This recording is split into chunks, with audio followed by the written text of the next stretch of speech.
Let's make a chocolate covered strawberry sourdough loaf of bread. With it just being Valentine's Day, I have just been obsessed with chocolate covered strawberries and the thought of a chocolate covered strawberry. I love chocolate covered strawberries, so let's try and put that into a loaf. It's gonna be way easier than it sounds.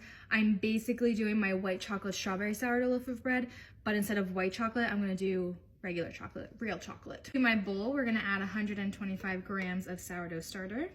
Active sourdough starter, very active. Now 350 grams of warm filtered water. We're gonna give this a really good mix.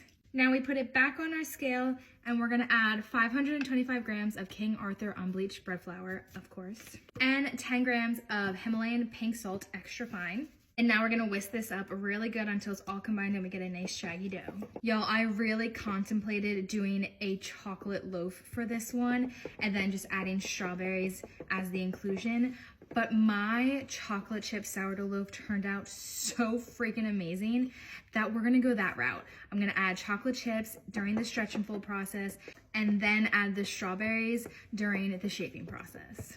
All right, I have my nice shaggy dough here. Now I'm just gonna put the shower cap on to cover it up. And we're gonna let this sit on the counter for 1 hour and then we'll be back to do our first set of stretch and folds. It is our second set of stretch and folds. I did do the first one without you, but the second one's more exciting because that's when we're doing the inclusions and adding our chocolate chips. So you're gonna see this one. This is just Enjoy Life dark chocolate morsels. And we're gonna add a good amount. Now we're just gonna perform some stretch and folds. I definitely will add more chocolate chips during my next set of stretch and folds. For now, that is all we are going to do. And we'll be back in 30 minutes to do the next set. Let's do our next set of stretch and folds and see if I wanna add any more chocolate chips right now during the stretch and fold process, or just wait for tomorrow when I do the shaping and adding of the strawberries. We'll add a few more chocolate chips.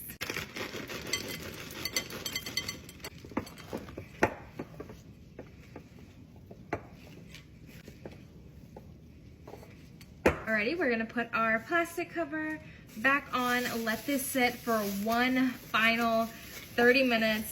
We'll do our last set of stretch and folds then, and then we'll just let this sit on our counter overnight to bulk ferment. All right, y'all, it is our last set of stretch and folds. I'm just gonna add the rest of the chocolate chips that I had in this bag.